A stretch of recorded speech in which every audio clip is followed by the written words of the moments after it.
Чам хамгийн харамссан зүйл чинь юу байсан бэ? Харамсаад ах юу ах вэ? Миний сонголт.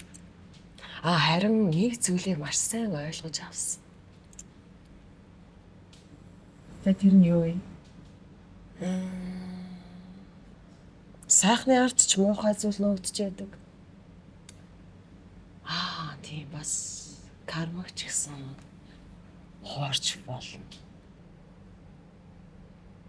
Тийм үү? Сонирхолтой юм байна.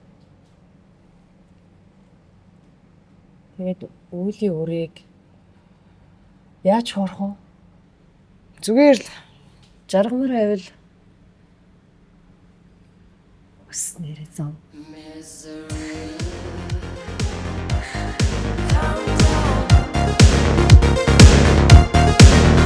Mystery.